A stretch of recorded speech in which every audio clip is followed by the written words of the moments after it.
beautiful Scorpios, and welcome back to the Wellington Witch. My name is Lorian, and it's a pleasure to do this brief 2020 overview for your sign.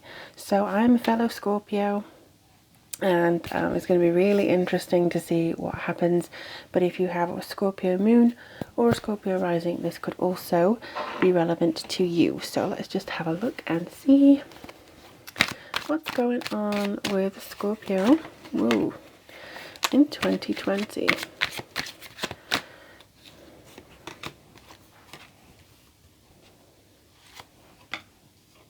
Okay, 3 cards to start, just to kind of get a little bit of a vibe as to what's going through.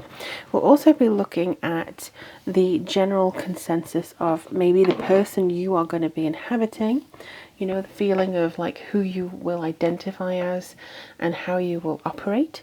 And we'll also be looking at the times throughout 2020 with these cards, which may actually give you more of a vibe as to where you'll be most powerful. So the first card that we have for you, okay, so it's the 8 of Wands, and I don't actually go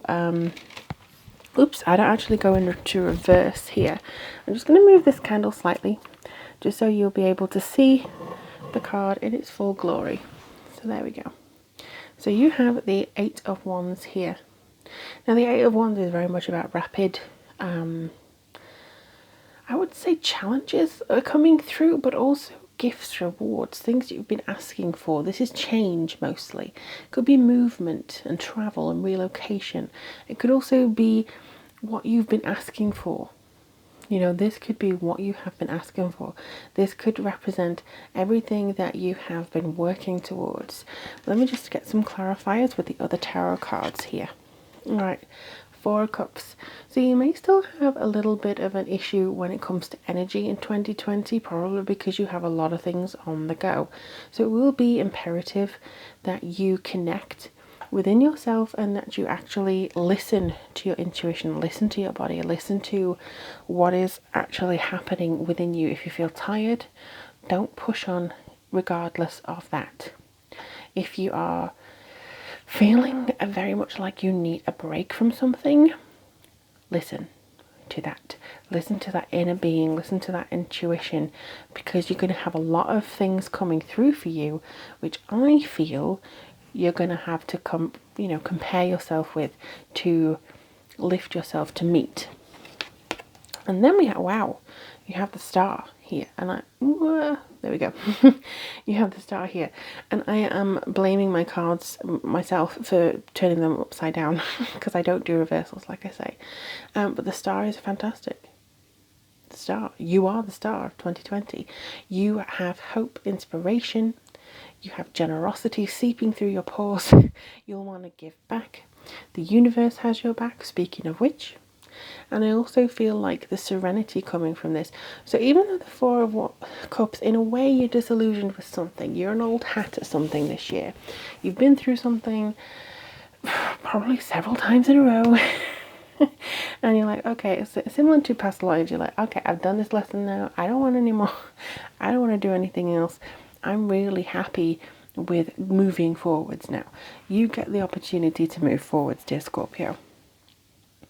I do find it interesting as well that you have the 8 of Wands and the 4. So the two, divide into each other. And I don't normally pick up patterns like that. I don't like maths, so that's something that I wouldn't normally pick up on.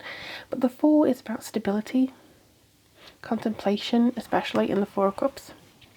And the 8 is obviously the lucky number. It's of change. It's of, I would say, management. I would say something that you're moving with, moving forwards. Even the 8 of Cups is moving somewhere, is moving towards a new beginning for you.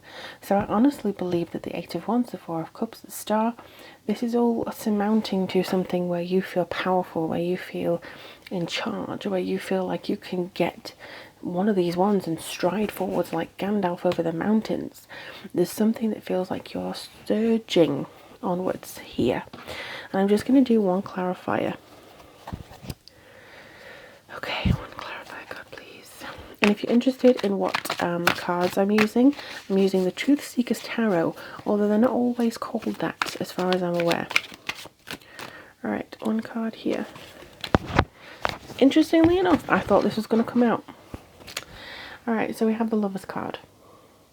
Now this does not mean necessarily that you're going to fall in love head over heels and be all sunshine and daisies, but what it does mean is that you have yourself coming into yourself again.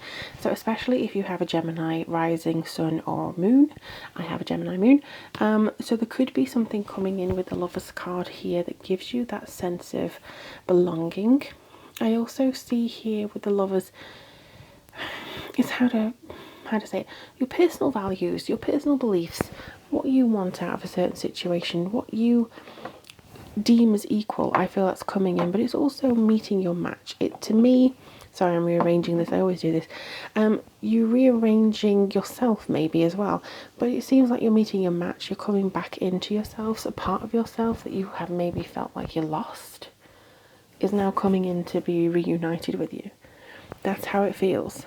Something that you let go of, maybe a part of yourself you never thought you'd reconcile, that's coming back in. And I don't necessarily mean another person, I mean this is you. So I do feel that there's going to be a decision about where to go. I do feel for some of you this is a decision about who you choose, so literally like, or what you choose. For some of you it could be a job, for some of you it could be a path, or part of you, like what version of you do you want to be. So that'll be interesting to see. So we're going to go into the archetypes of what could come through, what you could inhabit. Already I feel this one, even though I just shuffled, I feel this one. Okay, orphan. So this is a child orphan.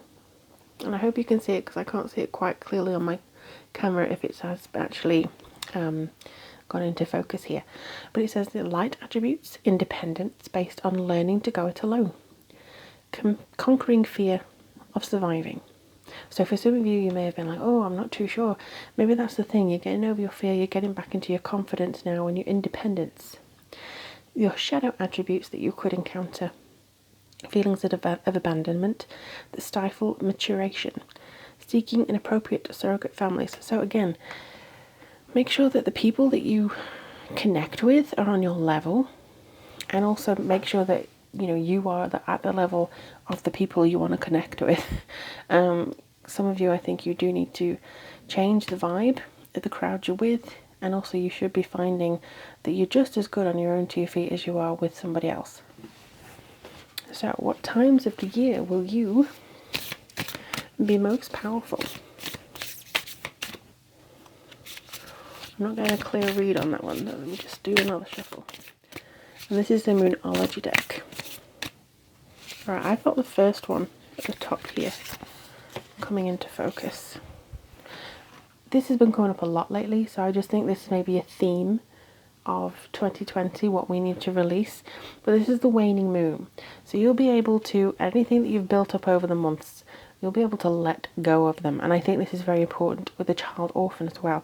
So this is much about learning to go it alone, learning to let go of things that maybe tie you down unnecessarily or tether you to a place that you no longer belong in.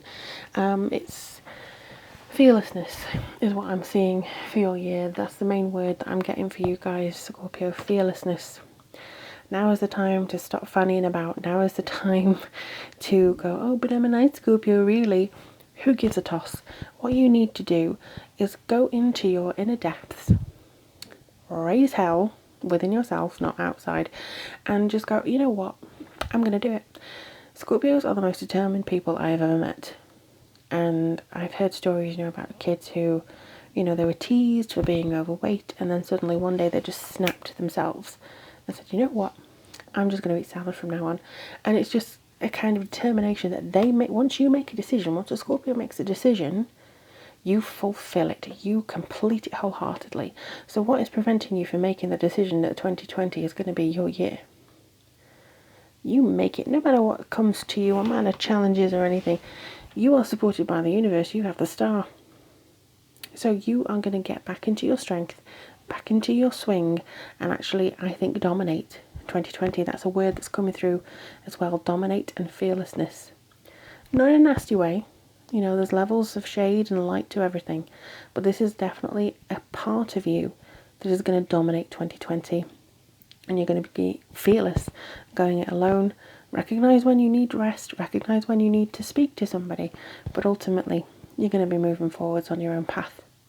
And I hope you let me know in the comments below how things go for you, my darling Scorpios.